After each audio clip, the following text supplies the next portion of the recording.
The auction house in Richmond had seen thousands of souls pass through its doors.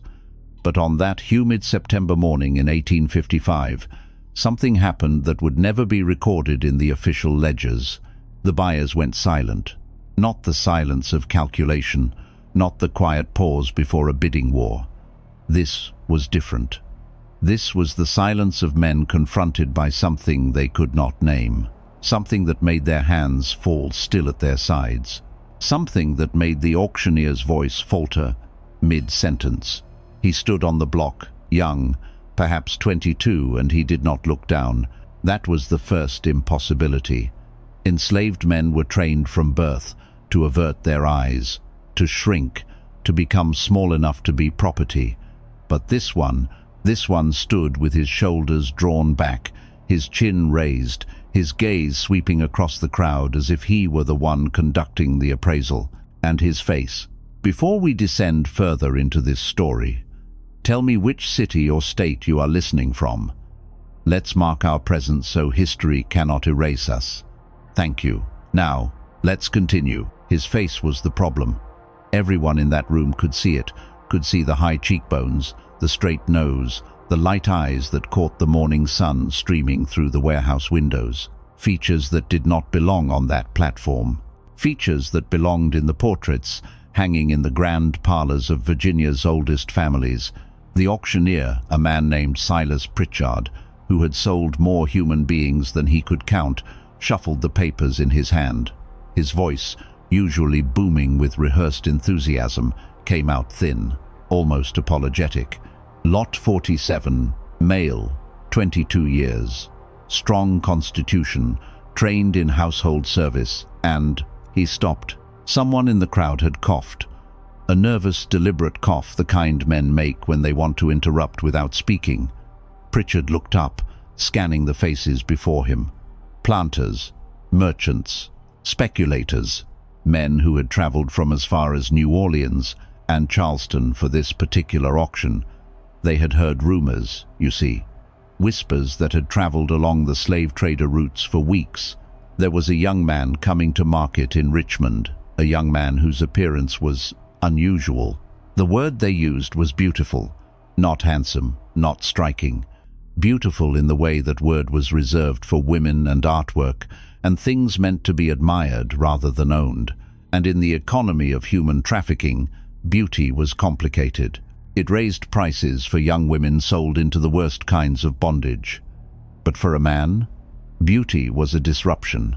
Beauty asked questions that the system preferred to leave unasked. Where did those features come from? Whose blood ran through those veins? The auction house grew warmer as the minutes passed. Bodies pressed closer despite the heat, men craning their necks to see, and yet no one bid. The opening price had been called. $2,000 high for a household servant, but the rumors had inflated expectations. Pritchard called it again. 2,000. Silence. The young man on the block records would later identify him only as Daniel. Showed no reaction. His expression remained fixed, unreadable. But those who stood closest swore afterward that something flickered in his eyes. Not hope, not fear. Something closer to contempt. You must understand what Richmond was in 1855. This was the epicenter of the domestic slave trade, a city whose economy pulsed with the buying and selling of human beings. The auction houses, clustered near the waterfront, operated with the cold efficiency of any commercial enterprise. Bills of sale, inspection rooms, payment terms. There was no room for hesitation here, and yet the hesitation stretched. 10 seconds, 20, a full minute of nothing but shuffling feet and avoided glances. Pritchard's assistant, a young clerk named Thomas, who kept the daily records, would write about this moment in a letter to his brother in Philadelphia. A letter discovered 130 years later in an attic trunk. He wrote that the silence felt unholy. That grown men who had spent their lives treating human beings as livestock suddenly could not bring themselves to raise their hands. He wrote that it felt like church, like the moment before confession. But why? The answer lay in Daniel's face. in the architecture of his features that told a story everyone in that room could read, but no one dared speak aloud. Because Daniel did not look like the field hands brought in chains from the Carolina rice plantations. He did not look like the laborers bred for strength on the Mississippi cotton farms. He looked like the sons of the men standing before him. He looked like Virginia itself. The great unspoken reality of the antebellum South stood on that auction block, dressed in the simple cloth of a house servant, and dared the assembled buyers to name what they saw. Generations of violence, generations of exploitation, generations of children born to enslaved women and white fathers who would never claim them, children who inherited their father's features while inheriting their mother's chains. Daniel was not unique. There were hundreds of thousands like him, mixed-race individuals whose very existence testified to the system's intimate brutalities. But most were scattered across isolated plantations, their stories fragmented, their lineages deliberately obscured. Daniel was different because Daniel was here, in public, under the gaze of dozens of men who recognized, whether they admitted it or not, the implications of his appearance. The Richmond auction houses had informal protocols for such situations.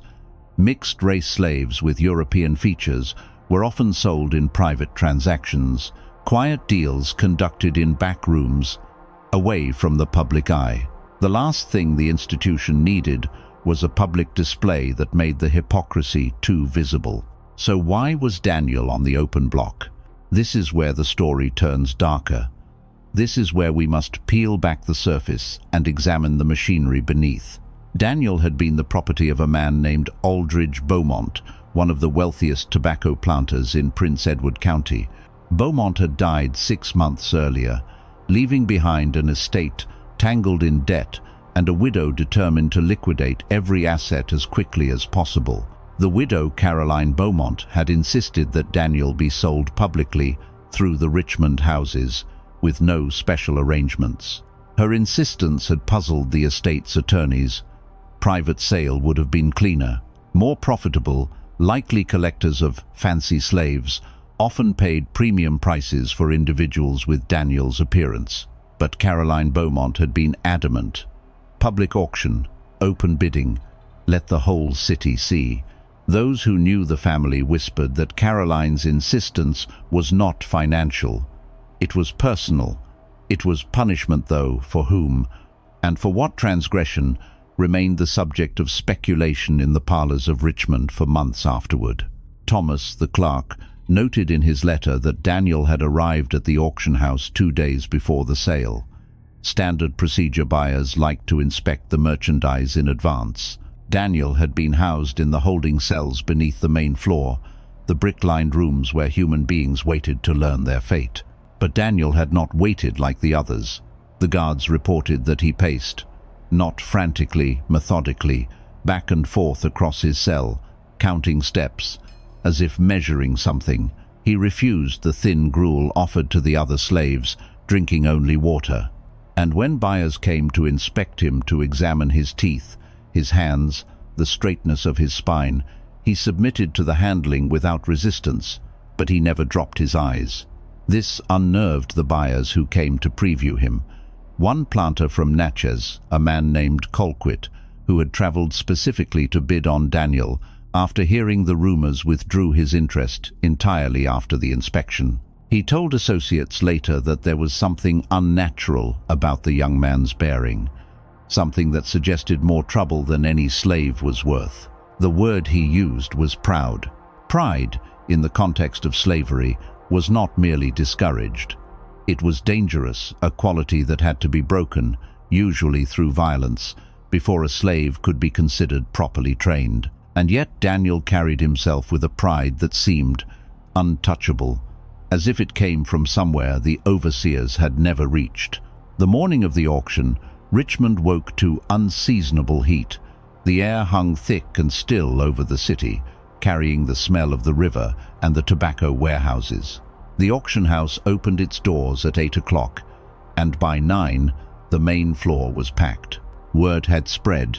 Planters, who had no intention of buying, had come simply to witness to see for themselves whether the rumors were true. And when Daniel was brought up Lot 47, between a mother of 3 being sold separately from her children and an elderly blacksmith whose skills could no longer justify his keep, the murmuring stopped. He walked to the platform under his own power.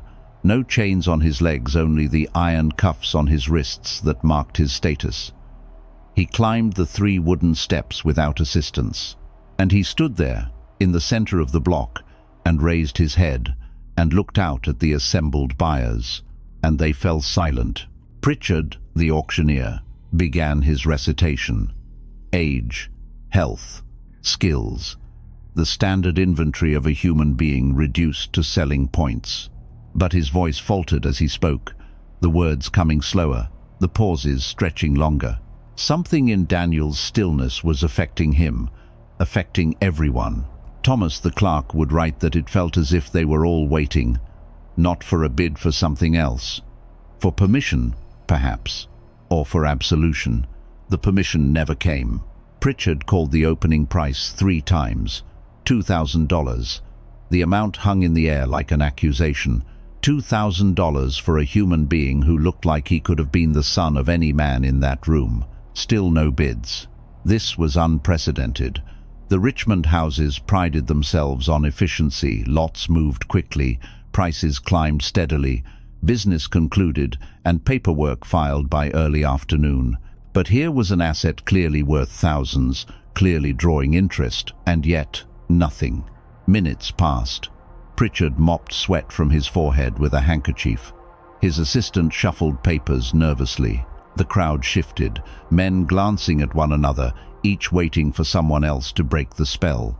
And Daniel simply stood, his expression betraying nothing, his eyes moving slowly across the crowd, pausing here and there, lingering on certain faces. Was he searching for someone? Or was he making sure that everyone present would remember, that each man who stood in that warehouse would carry the image of this moment, this impossible, suspended moment for the rest of his life?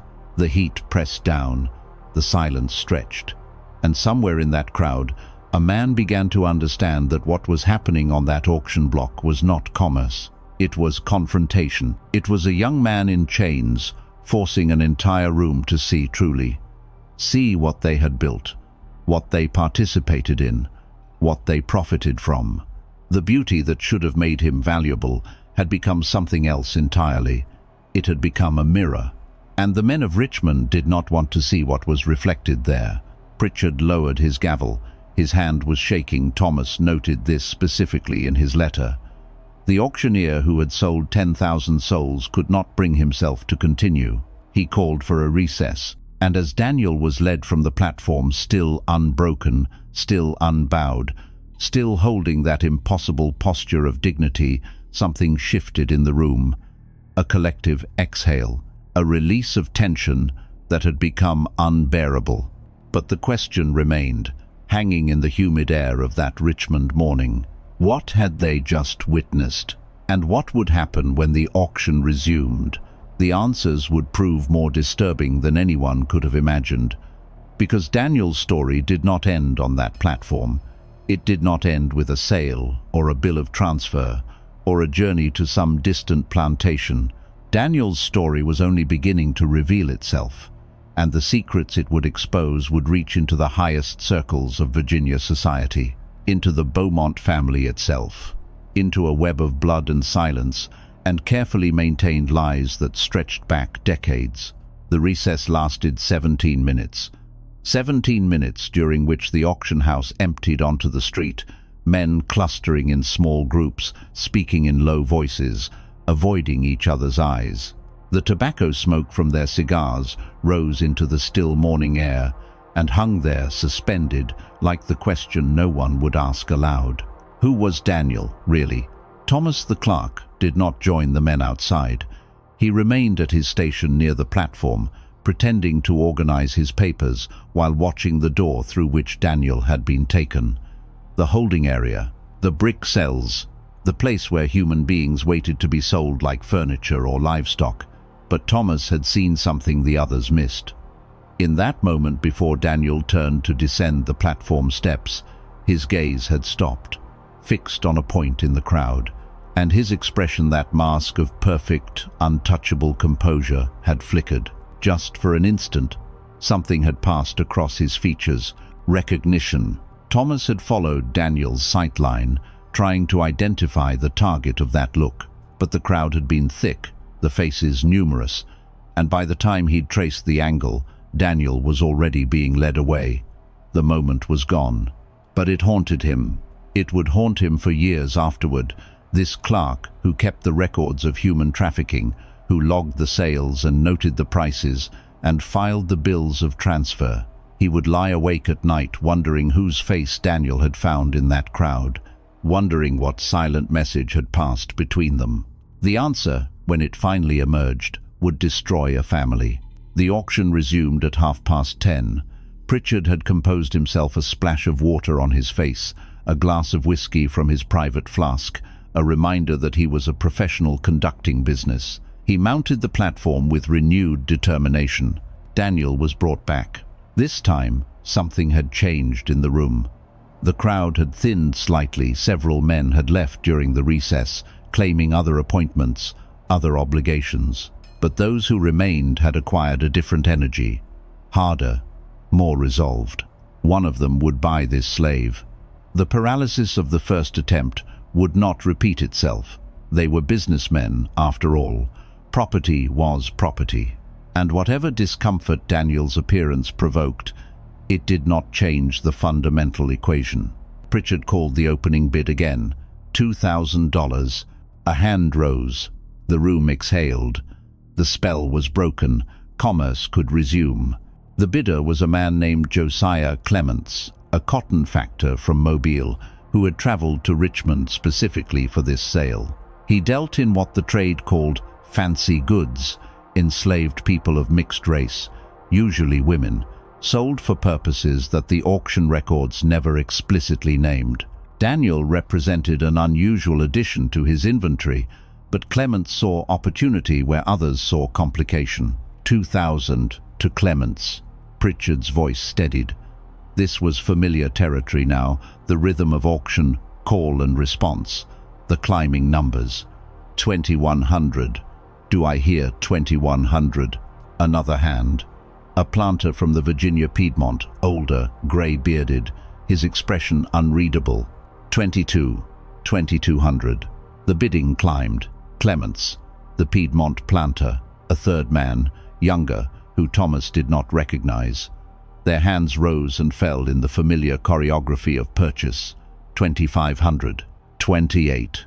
$3,000, a remarkable sum for a male household servant, testimony to the strange value that Daniel's appearance commanded. And through it all, Daniel stood motionless on the platform.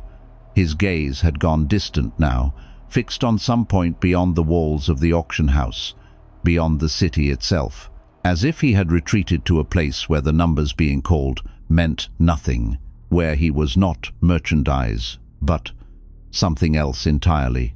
The bidding slowed at 3,200. Clements had dropped out. The price had exceeded his calculations. The Piedmont planter hesitated, his hand half raised, uncertainty flickering across his weathered face. The younger man, the one Thomas couldn't identify, held firm. 3,200 once, 3,200 twice, $4,000. The voice came from the back of the room, clear, unhesitating. Every head turned. A woman's voice. In an auction house where women rarely appeared, where the business of buying and selling human beings was considered unsuitable for feminine sensibilities, a woman had just placed a bid. And not just any bid. A leap of $800. A statement. She stood near the entrance, dressed in mourning black, a veil covering her features. But Thomas recognized her immediately. He had processed her paperwork just 2 days earlier. He had noted her insistence on public sale, her refusal of private arrangements. Caroline Beaumont, the widow of Aldridge Beaumont. The woman who had sent Daniel to this auction in the first place. She had come to buy him back. The room erupted in murmurs. This was irregular, deeply irregular. an owner consigning a slave to auction, then appearing to bid on her own property. The commission alone made such a maneuver financially absurd, unless money was not the point. Pritchard seemed frozen, his gavel suspended in mid-air. He looked to his assistant, to the house manager hovering near the door, seeking guidance. Nothing in his experience had prepared him for this. "Madam," he began, his voice uncertain, "the bidding stands at 4,000. I am aware of the amount." Caroline Beaumont's voice carried clearly across the room. She did not move from her position by the door. "Is there a counterbid, or may we conclude?" The younger man, the one who had driven the price to 3,200, turned to look at her. Something passed between them. A calculation, an assessment. Then he shook his head slightly and stepped back into the crowd. "No counter bid. $4,000. Going once. Still nothing. 4,000. Going twice. And then movement on the platform.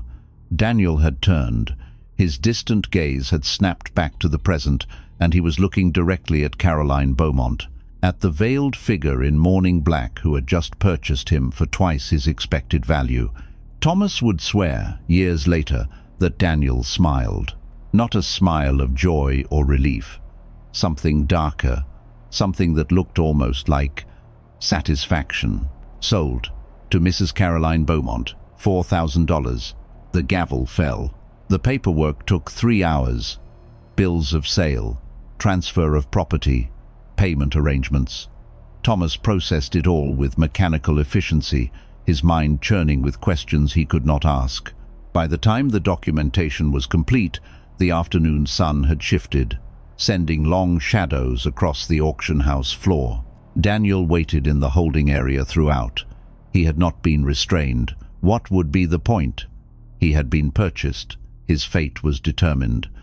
And yet Thomas noticed that the guards watched him differently now, with a wariness that bordered on fear, as if they sensed what Thomas sensed, that something was happening here beyond a simple transaction, that the purchase of Daniel by Caroline Beaumont was not an ending but a beginning, the first move in a game whose rules were known only to the players. When the paperwork was finalized, Caroline Beaumont sent her carriage driver to collect Daniel, a black man himself enslaved, though well dressed in the Beaumont livery, who entered the holding area with downcast eyes and spoke to Daniel in low tones that Thomas could not overhear. Daniel listened, nodded once, then walked out of the auction house without looking back. He moved like a man walking toward something, not away, like someone whose patience had finally been rewarded. Thomas watched through the window as Daniel was helped into the Beaumont carriage, as the driver took his seat, as the matched pair of horses began to move, carrying their human cargo through the streets of Richmond toward what? He did not know then. None of them knew. But within 6 weeks, 3 men would be dead. The Beaumont estate would be consumed by scandal. And the story of Daniel, the most beautiful slave ever auctioned in Richmond, would vanish from the official records as if it had never occurred. The Beaumont plantation lay 30 miles southwest of Richmond, a sprawling operation that had once been among the most profitable in Prince Edward County. Tobacco, primarily. 600 acres under cultivation, 112 enslaved people working the fields and the household. A columned manor house that visiting dignitaries from Europe had praised as the finest example of southern architecture they had encountered. This was the world Daniel returned to, the world he had left 3 years earlier, when Aldridge Beaumont, in a fit of rage, whose cause was never publicly explained, had sold him to a trader bound for the Deep South. 3 years. In that time, Daniel had been sold twice more, had worked the cotton fields of Mississippi for 11 months before an overseer's whip laid open his back and infection nearly killed him, had been purchased, during his recovery, by a New Orleans physician who recognized his unusual appearance and saw an opportunity for profit. The physician had trained Daniel as a house servant, had taught him to read illegally, dangerously seeing in the young man's quick intelligence a tool that could be exploited, had dressed him in fine clothes and displayed him at social gatherings as a curiosity, a conversation piece, evidence of his own sophistication. And then the physician had died. Cholera. Sudden and merciless, as disease so often was in New Orleans. His estate had been liquidated, his property scattered, and Daniel had found himself on the auction circuit once more, moving north and east, toward Virginia, toward Richmond, toward home. Was it chance? The traders who moved human beings through the South followed established routes, responding to market conditions and seasonal demands. Daniel's path back to Virginia could have been simple economics. The Richmond houses were known to pay premium prices for mixed-race slaves, and the rumors of Daniel's appearance had preceded him. But Thomas and others who would later piece together this story wondered if something else was at work. If Daniel had found ways to influence his journey, to steer himself through 3 years of bondage, back to the place where his story had begun, back to the Beaumont plantation, back to the woman who had just paid $4,000 to reclaim him, and back to the truth that the Beaumont family had spent decades trying to bury. Caroline Beaumont had married Aldridge at 17, a strategic union, her family's social standing combined with his family's land wealth. She had borne him no children in 15 years of marriage. This was a source of shame that she had learned to carry in silence, enduring the whispered speculation of neighbors, the pointed condolences of clergy, the unspoken accusation in her husband's eyes. But Aldridge had produced children, at least 4 that Caroline knew of, perhaps more. Children born to enslaved women on the plantation, children who inherited their father's features while inheriting their mother's chains. Daniel was one of them. She had known from the moment she first saw him, when he arrived at the plantation as a boy of 12, purchased, Aldridge claimed, from a trader passing through. But the shape of his eyes, the set of his jaw, the way he moved. Caroline had recognized her husband's blood immediately, and she had hated Daniel for it. Hated him with a fury that she could never voice, that she buried beneath layers of propriety and Christian forbearance. Hated him for being the evidence of her failure, for being the son she could not give her husband, for being alive. When Aldridge sold Daniel 3 years ago, Caroline had felt something close to relief. The living reminder of her humiliation would be gone, shipped to Mississippi or Louisiana, where distance would transform him into abstraction. She would never have to see those familiar features again, but now Aldridge was dead. The debts he had hidden were revealed. The empire he had built was crumbling, and Caroline had discovered something in his private papers, something that changed everything she thought she understood about Daniel, about her marriage, about the Beaumont family's carefully constructed facade. A letter, dated 17 years earlier, written in a woman's hand. The letter was addressed to Aldridge. It spoke of a child, a son born 3 months prior. It begged for the child to be brought to the plantation, to be raised in proximity to his father. It promised silence, discretion, eternal gratitude, and it was signed with a name that Caroline recognized instantly, her sister's name, Marianne. The truth, when Caroline finally assembled it, was almost too terrible to comprehend. Her own sister, her closest confidant, the maid of honor at her wedding, had conducted an affair with her husband, had borne his child, had conspired with Aldridge to install that child on the plantation, disguised as purchased property, where he could be raised under his father's eye without arousing suspicion. Daniel was not just Aldridge's illegitimate son, he was Caroline's nephew, her sister's child, her own blood, and he had been sold, shipped south, brutalized on cotton plantations, while Aldridge and Marianne continued their deception, while Caroline remained ignorant of the betrayal happening in her own household.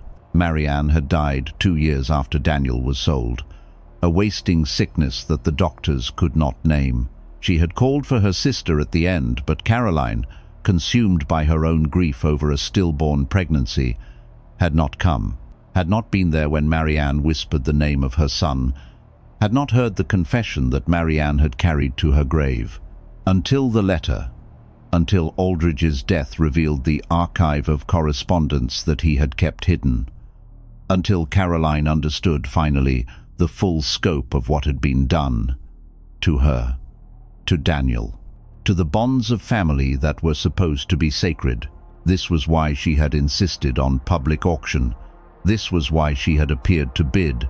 This was why Daniel was now riding in her carriage toward the plantation where his father lay buried and his mother's portrait still hung on the parlor wall.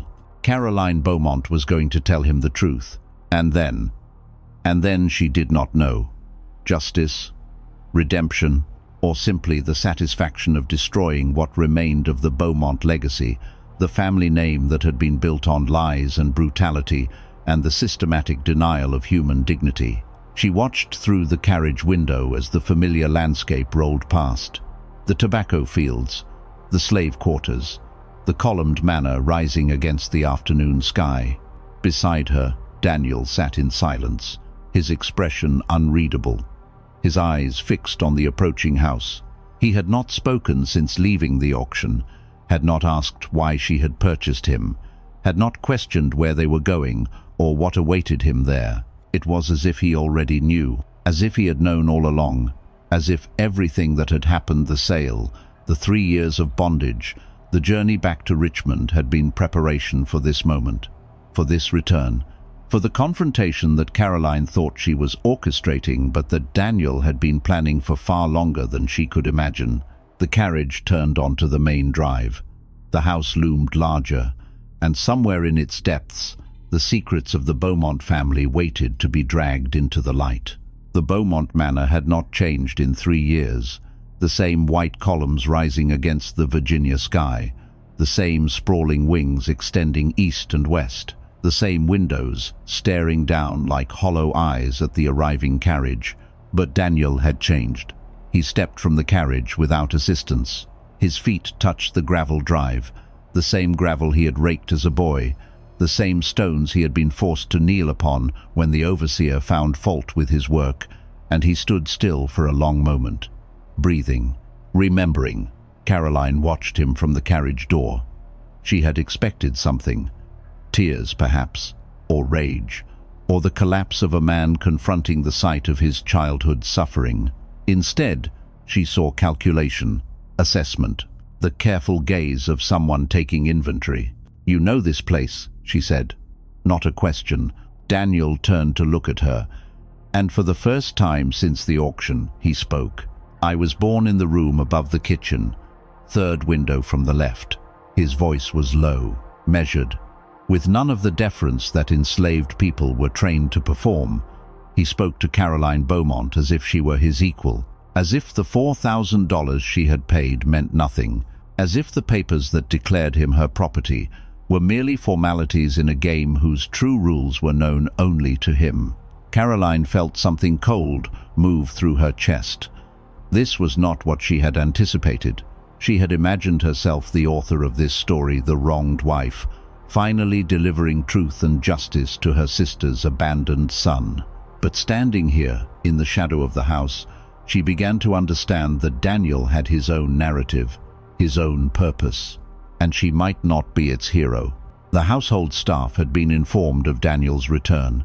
They lined the entrance hall as Caroline led him inside a dozen faces, some familiar, some new, enslaved people who had known Daniel as a child, who had whispered among themselves for 3 years about his fate, who had heard rumors passed through the invisible networks that connected plantations across the South of a young man sold to Mississippi who had survived the cotton fields against all odds.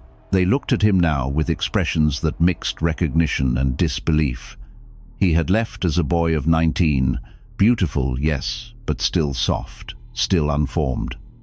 The man who returned was something different. The planes of his face had sharpened, his body had hardened, and his eyes held 3 years of suffering that none of them could imagine. One woman older, her hair grey beneath her head wrap, stepped forward from the line. Her movement was small, almost involuntary. Her lips parted as if to speak. Daniel looked at her. Something passed between them, a current of recognition that made Caroline's breath catch. "Aunt Delia," Daniel said softly, not his actual aunt, but the woman who had raised him, who had nursed him through childhood fevers, who had taught him to walk, to speak, to survive in a world that considered him property. The woman who had wept for 3 days after he was sold, who had been whipped for her weeping, for the disruption it caused in the household routine. Delia's composure broke. Tears streamed down her weathered cheeks. She took another step forward, then stopped, remembering herself, remembering her place, remembering that the white woman standing beside Daniel could have her beaten for this display of emotion. But Caroline said nothing. She was watching Daniel's face, watching the way his jaw tightened as he observed Delia's tears, watching the cold fury that flickered behind his eyes before disappearing beneath his mask of composure. He had not forgotten what was done to the people who loved him. He had not forgiven. The first death occurred 4 days later. Caroline had given Daniel quarters in the main house, a small room on the 2nd floor that had once belonged to Aldridge's personal valet. The arrangement was unusual, provocative. It set tongues wagging among the neighboring planters who heard of it. A male slave, living in the family quarters. Unprecedented, improper, dangerous. But Caroline had stopped caring what the neighbors thought. She was consumed by her mission, the revelation of truth, the acknowledgement of blood, the unraveling of the lies that had defined her marriage. She had not yet told Daniel about the letter, had not yet explained that she knew he was Marianne's son. She was waiting for the right moment, gathering her courage, preparing the words that would transform him from property to family. She did not get the chance. On the 4th night after Daniel's return, the overseer, a man named Garrett, who had managed the Beaumont fields for 11 years, was found dead in his quarters, his neck broken, his body positioned in his bed as if he had died peacefully in his sleep. But the angle of the break told a different story. Someone had come upon Garrett in darkness. Someone strong, someone silent, someone who knew exactly how to kill a man without leaving a mark. The county sheriff was summoned. He examined the body with the casual disinterest of a man who had more important things to do. White overseers died all the time: fever, drink, accidents with horses. The notion that an enslaved person might have committed murder was considered briefly, then dismissed. What slave would dare? The retribution would be swift and terrible. Any enslaved person suspected of killing a white man would be burned alive, their fellow slaves forced to watch. The system maintained itself through terror. Garrett's death was ruled an accident, a fall perhaps, or a stroke. His body was buried without ceremony. His position was filled by a younger man brought in from a neighboring county. And Daniel, who had been in his quarters all night, according to the household staff who were questioned, continued his strange, silent existence in the Beaumont manor. Watching, waiting, planning.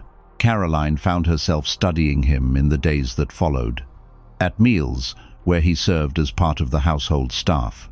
In the hallways, where he moved with that unsettling grace that made him seem more ghost than man.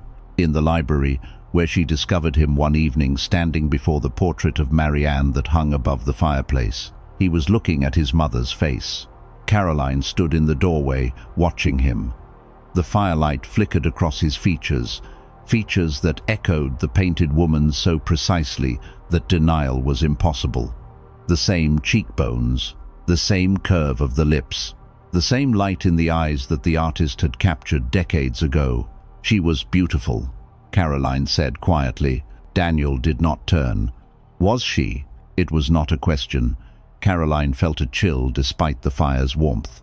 She stepped into the library, closing the door behind her. You know who she was. Who she was to you. Now he turned. His eyes met hers, those impossible eyes, light as water, that had silenced an entire auction house. In them, Caroline saw something that made her take an involuntary step backward. I know everything, Mrs. Beaumont. His voice was soft, almost gentle, but the words landed like blows. I know that Marianne was my mother. I know that Aldridge was my father. I know that I was born free in Philadelphia, where my mother fled when she discovered she was pregnant, and that I was kidnapped at the age of 3 and brought to this plantation. I know that papers were forged, that my birth certificate was destroyed, that everything was arranged to erase my existence as a human being and replace it with the existence of a slave. Caroline's hand found the wall, steadying herself. That's not possible, isn't it? Daniel moved toward her, slowly, without threat, but with an inexorability that made her skin crawl. Your husband was a meticulous man. He kept records of everything. Bills of sale, correspondence, the bribes he paid to the traders who abducted me from the Philadelphia orphanage where my mother left me for safekeeping when she became too ill to care for me. He stopped an arm's length away, close enough that Caroline could see the scars on his hands, the marks of the cotton fields, the evidence of the 3 years he had spent in bondage. I found the records, Mrs. Beaumont, before I was sold. Before your husband discovered that I could read that the physician in New Orleans had given me the key to unlock his secrets. I found the evidence, and I memorized every detail, and I waited. Waited? Caroline's voice emerged as a whisper. For what? Daniel smiled. That same dark smile she had glimpsed at the auction. The smile that held no joy. For justice. The story Daniel told took 3 hours. He spoke without emotion, as if reciting facts from a history book rather than the narrative of his own stolen life. And as he spoke, Caroline's understanding of everything, her marriage, her sister, her world crumbled into dust. Marianne had loved Aldridge, truly loved him, with a passion that her arranged marriage to a merchant in Boston could never satisfy. When the merchant died in a shipping accident, she had returned to Virginia, ostensibly to comfort her grieving sister, in truth to resume the affair that had never really ended. The pregnancy was unexpected, unwelcome. Aldridge had insisted on discretion, had sent Marianne north to Philadelphia, where she could deliver in secret. The child would be placed in an orphanage, the matter would be closed. But Marianne had other ideas. She had named her son, had registered his birth, had created records that proved his existence, records that could, under the right circumstances, establish his claim to the Beaumont estate. She was not content to be Aldridge's mistress. She wanted what Caroline had, and she was willing to use her child as leverage. Aldridge had discovered her plan, had raged, had threatened, and in the end had found a solution that was elegant in its cruelty. He would bring the child to Virginia, would raise him as a slave on his own plantation, would keep him close enough to observe, close enough to control, while stripping away every legal protection that might have given him a claim to freedom or inheritance. The kidnapping was simple, the forged papers were easily obtained, and 3-year-old Daniel, too young to remember Philadelphia, too young to know what had been stolen from him, became property, merchandise, a thing to be used and discarded. Marianne had discovered what Aldridge had done, but by then she was trapped. If she revealed the truth, she would expose her own adultery, would destroy her sister's marriage, would face social ruin beyond imagining. So she had kept silent. She had kept silent while her son was raised as a slave in her sister's household, while he served at the table where she dined, while he called her Miss Marianne and averted his eyes in her presence. She had kept silent until the guilt consumed her, until the wasting sickness that the doctors could not name, that was, in truth, the physical manifestation of a soul that could no longer bear its burden, took her life. She whispered my name at the end. Daniel said. Delia was there. She heard it, but she didn't understand. She thought my mother was asking for water. Daniel sounds like damn when spoken by dying lips. A final curse, she thought, rather than a final confession. Caroline sat motionless in her chair. The fire had burned low. The library was thick with shadows. Aldridge sold me when he discovered I could read, Daniel continued.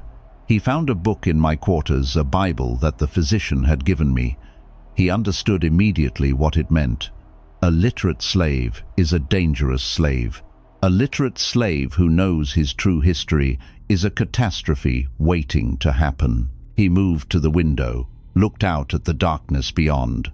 He sold me to the cruelest trader he could find, gave specific instructions that I should be worked to death in the Mississippi cotton fields. He wanted me to disappear, to be erased completely, the way my birth had been erased. But you survived. I survived. Daniel's voice hardened.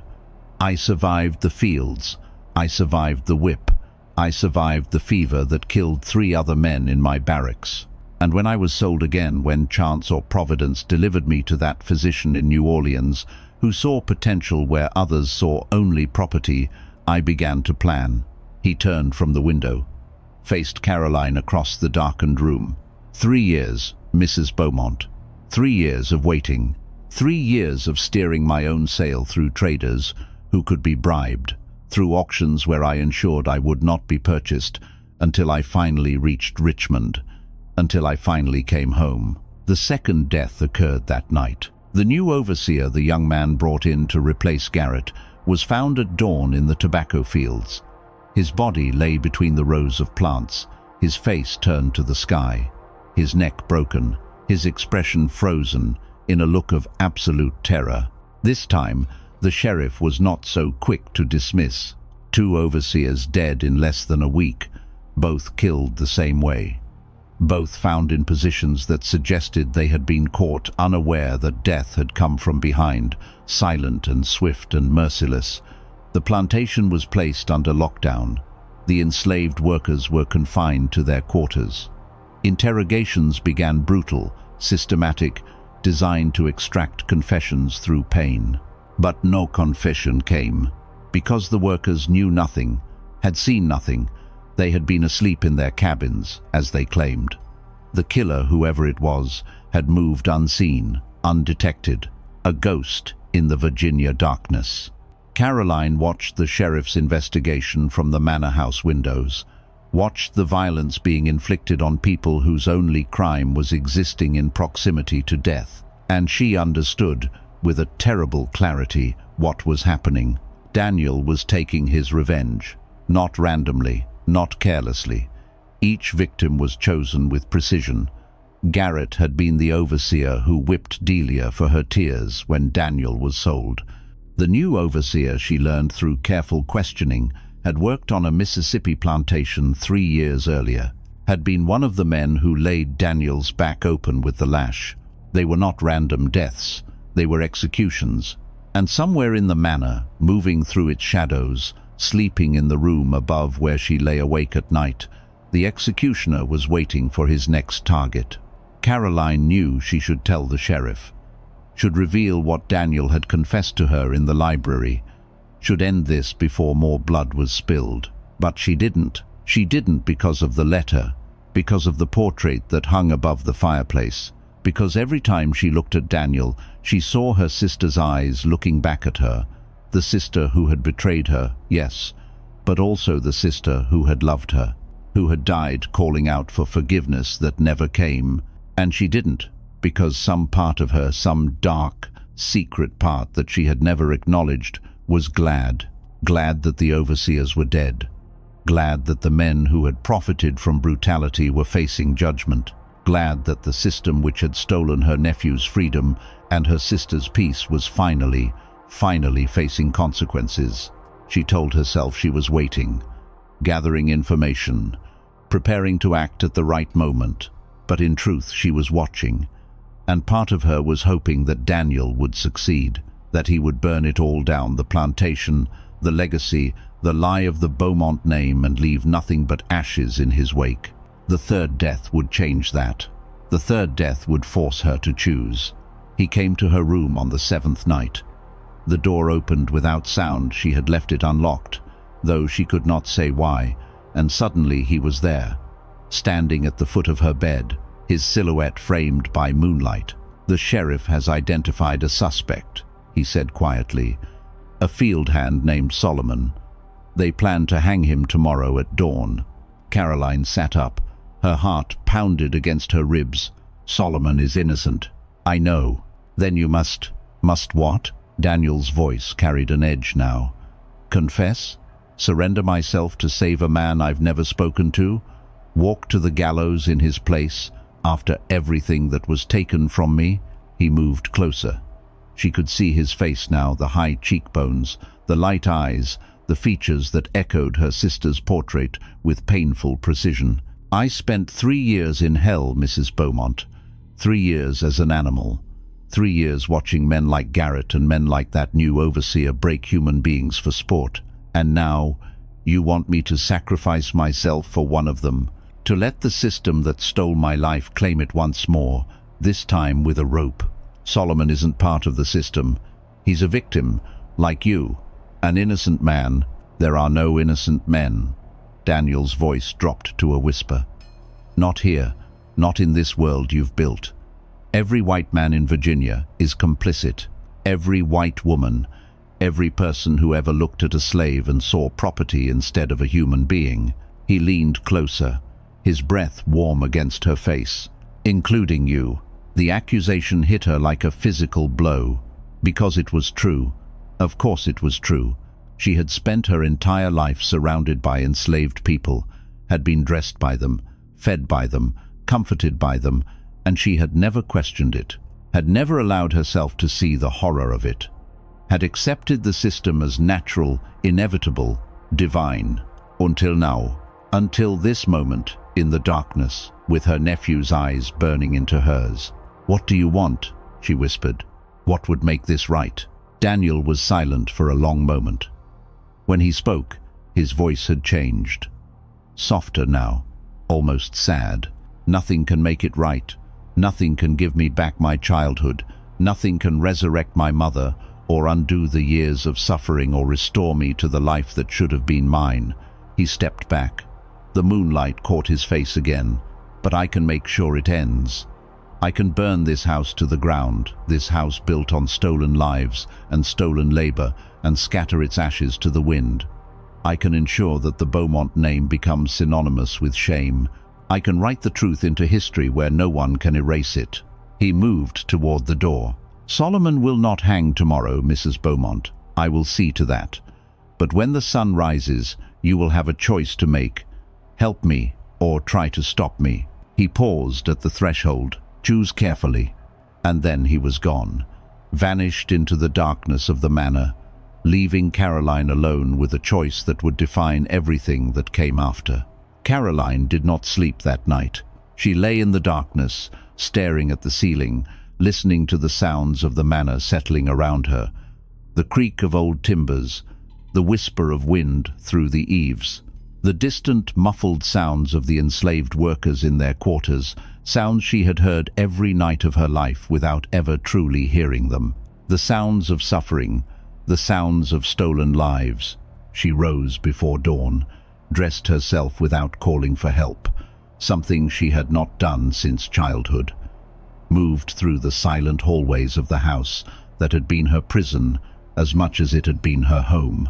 The portrait of Marianne watched her from above the library fireplace, those familiar eyes, that knowing smile, the sister who had betrayed her, yes, but also the sister who had loved too much, who had made impossible choices in an impossible world, who had died carrying secrets that were never hers alone to carry.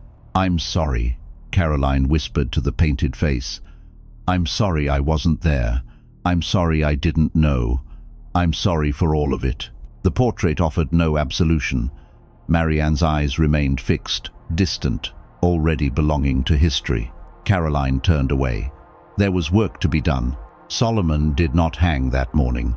When the sheriff arrived at dawn to conduct the execution, he found the prisoner's cell empty.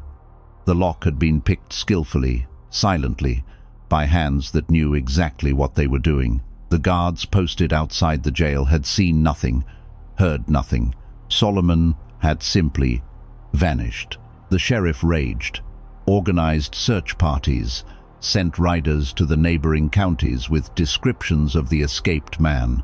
But Caroline knew, as did anyone paying close attention, that Solomon was already far beyond their reach, already moving north, toward Pennsylvania, toward freedom, guided by networks that the authorities could never fully trace. The Underground Railroad had claimed another passenger, and somewhere in the chaos of the search, Caroline made her decision. She called for Daniel. He came to the library as the morning sun streamed through the windows, the same library where he had confronted her with the truth of his origins. He stood before her now with that same preternatural stillness, that same unreadable expression, waiting. "I will not try to stop you," she said, "but I will not help you murder either." Daniel's eyes narrowed slightly. "Then what are you proposing? Something better than death?" Caroline moved to her husband's desk. Her desk now, she supposed, and withdrew a sheaf of papers. "Something that will destroy this family more completely than fire ever could." She handed him the documents. Daniel read them slowly. His expression shifted as he turned the pages first. Confusion, then recognition, then something that looked almost like wonder. "These are legal proceedings, prepared by a lawyer in Philadelphia who owes me a considerable favor." Caroline's voice was steady now, certain. "They establish your claim to the Beaumont estate, not as an heir. Illegitimate children of enslaved women have no inheritance rights, as you well know, but as a freedman who was illegally kidnapped and held in bondage." She pointed to a specific passage. "You were born free, Daniel. Born in Pennsylvania, to a free woman of mixed race who had never been enslaved.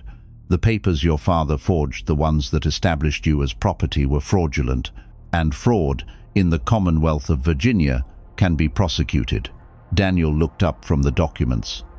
"You're suggesting I sue for my freedom?" "I'm suggesting more than that." Caroline smiled a cold smile, sharp as a blade. "I'm suggesting we expose everything. The kidnapping, the forged documents, the conspiracy between your father and the slave traders. We bring it all into open court, with witnesses and evidence and the full attention of the Virginia press." She paused, letting the implications settle. Aldridge Beaumont was a respected man. His name opens doors across this state. His family has been Virginia aristocracy for 3 generations. Her smile widened. "Imagine what happens when the newspapers reveal that he was a kidnapper, a forger, a man who enslaved his own son to cover his sins." Daniel was silent for a long moment. The papers trembled slightly in his hands. "The other planters will bury it," he said finally. "They have too much invested in the system. They'll suppress the story, intimidate the witnesses, ensure that nothing changes." "Perhaps," Caroline nodded. "But perhaps not. The abolitionist newspapers in the North will seize upon it. The story will spread impossible to contain, impossible to silence, and every enslaved person in Virginia will hear it, will know that one of their own fought back. One proved that the entire foundation of this system is built on lies." She stepped closer to Daniel, close enough to see the scars on his hands, close enough to see the pain and the hope flickering behind his eyes. "You want to burn this house down? I'm offering you something better. I'm offering you the chance to burn down something much larger. The myth of the benevolent master, the fiction of the contented slave, the lie that human beings can be property." Her voice dropped to a whisper. "I'm offering you the chance to become a symbol, to write your story into history in a way that no one can ever erase." The trial began 3 months later. It was held in Richmond, the same city where Daniel had stood on the auction block, the same city that had witnessed the impossible silence of buyers confronted with their own reflection. Now it witnessed something else, something unprecedented, a black man suing for his freedom, and winning. The evidence was overwhelming. The forged documents were exposed, their inconsistencies highlighted by handwriting experts brought from Philadelphia. The slave traders who had participated in Daniel's kidnapping were subpoenaed. One of them, facing perjury charges, broke down and confessed to the entire scheme. And Caroline Beaumont testified. She stood before the court, the widow of a Virginia planter, dressed in the finest mourning black, and she told the truth about her husband, about her sister, about the child who had been stolen from freedom and raised in chains. The newspapers called her a traitor, The neighboring planters shunned her. The Beaumont name became, as she had predicted, synonymous with shame. But Daniel became something else entirely. He became a cause, a symbol, a story that traveled from Virginia to Massachusetts to Pennsylvania and beyond. The abolitionists embraced him. Frederick Douglass himself wrote of Daniel's case, calling it proof that the entire edifice of slavery rests upon a foundation of fraud. When the verdict was announced, Daniel declared a free man. The Beaumont estate ordered to pay damages. The remaining Beaumont property sold to satisfy the judgment crowds gathered outside the Richmond courthouse, white and black together, cheering for a man who had endured the unendurable and emerged not just alive but victorious. Daniel stood on the courthouse steps, the same steps he had climbed 3 months earlier as property. Now he descended them as something else entirely, a free man, a symbol, a wound in the side of the peculiar institution that would never fully heal. What happened next is the part of the story that history has largely forgotten. Daniel did not remain in Virginia. The danger was too great. There were men who wanted him dead, men who saw his victory as an existential threat to their way of life. He traveled north, to Boston, where the abolitionist community welcomed him as a hero. He spoke at meetings, wrote pamphlets, added his voice to the growing chorus demanding an end to slavery. His story was printed and reprinted, translated into French and German, read aloud in the halls of Parliament as evidence of American barbarism. But he never forgot the people he had left behind. The 112 enslaved people who had worked the Beaumont plantation. They were sold when the estate was liquidated, scattered across the South, separated from their families, condemned to the same system that Daniel had escaped. Delia among them, the woman who had raised him, the woman who had called him nephew without knowing how true the word was. Daniel spent the next decade trying to find them. He used the money from his legal victory, the damages awarded by the Virginia court, to fund rescue operations, to support the Underground Railroad, to purchase the freedom of former Beaumont slaves wherever they could be found. He found Delia in 1861. She was living on a cotton plantation in Alabama, her body broken by years of labor, her mind wandering between past and present. He purchased her freedom 3 months before the Civil War began. She died in his arms in 1863, in Boston, in freedom. Her last words were his name. Caroline Beaumont lived another 20 years. She never remarried, never returned to Virginia. She settled in Philadelphia, the city where Daniel had been born, the city where this story had truly begun, and spent her remaining years working with abolitionist organizations. Some said she was seeking redemption. Others said she was merely lonely, a woman who had lost everything, seeking purpose in the only cause that remained. Perhaps both were true. She and Daniel corresponded until her death. The letters discovered in a Philadelphia archive nearly a century later reveal a relationship that defied easy categorization: aunt and nephew, accomplice and ally. Two people bound together by tragedy, by truth, by the impossible complexity of family in a world that treated human beings as property. In her final letter, written 3 days before her death in 1879, Caroline asked Daniel a question that she had been pondering for decades. "Do you forgive me for the years of blindness, for the comfort I took in a system that stole your life?" Daniel's response was never found. Perhaps he never sent one. Perhaps the answer was too complicated for words. Perhaps forgiveness was not the point, not in a world where the wounds were still fresh, where the scars of slavery were still visible on a nation trying desperately to pretend that everything was healed. The story of Daniel, the most beautiful slave ever auctioned in Richmond, has been largely erased from the historical record. The trial transcripts were lost in a courthouse fire in 1892.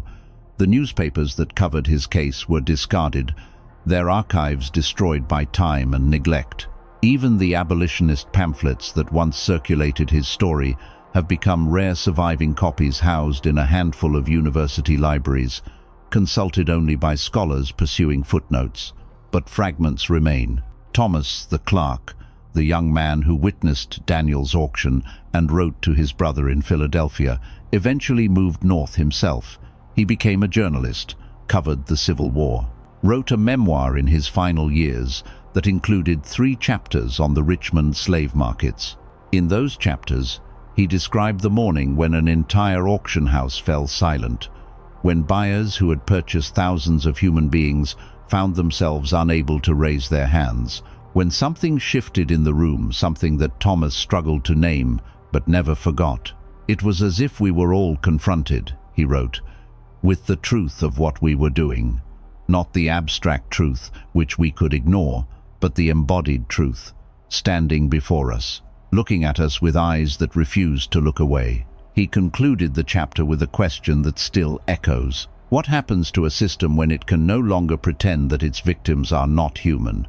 What happens when the lie becomes impossible to maintain? Today, the Beaumont plantation is a shopping center. The manor house was demolished in 1923. The fields were paved over. The slave quarters where Delia and hundreds of others lived and suffered and died are now parking lots. There is no historical marker, no museum, no acknowledgement that this place once held human beings in chains, that it produced one of the most remarkable legal challenges to slavery in American history, that it witnessed cruelty and courage in equal measure. The land has forgotten, but the questions remain. What do we owe to the past? What do we owe to the people who suffered so that we could live in this present moment? What do we owe to the names that history has chosen to forget, the Daniels and the Delias, the Carolines and the Mariannes, the millions of human beings who were bought and sold and worked to death in the building of this nation? Perhaps the answer is simply this: we owe them memory, we owe them witness, we owe them the truth of their stories, spoken aloud, preserved against the erosion of time. Because systems that depend on forgetting, on erasing, on silencing, cannot survive the persistent voice of history. They cannot survive the stories that refuse to die. Daniel understood this. Standing on that auction block in 1855, he understood that his refusal to look away, his insistence on being seen as human, was itself an act of resistance, an act of memory-making, an act that would ripple forward through time, touching lives he would never know. He looked at the buyers. He dared them to see him, and for one impossible moment, they did. That moment, that silence, was the crack in the foundation, the beginning of the end, the proof that no system built on the denial of humanity can ultimately stand. And now you have heard his story. You have heard of a young man whose beauty became a weapon, whose suffering became testimony, whose refection to break became a legacy that outlasted the institution that tried to destroy him. Remember him, speak his name, because the ledgers that recorded the sale of human beings have crumbled to dust. The auction houses have been demolished. The overseers have been forgotten. But the stories remain, if we choose to tell them, if we choose to listen, if we choose to bear witness to the truth that others tried so desperately to bury. Daniel stood on that platform in Richmond 170 years ago. He raised his chin. He met the eyes of his oppressors, and he asked a question that we are still trying to answer. What does it mean to be human? What does it mean to be free? And what do we owe to those who came before us, who suffered, who resisted, who refused to be erased? The auction house is gone now. The gavel has fallen silent. The buyers have turned to dust. But the question remains, standing there, waiting, looking at us with eyes that refuse to look away, just as he always did, just as he always will.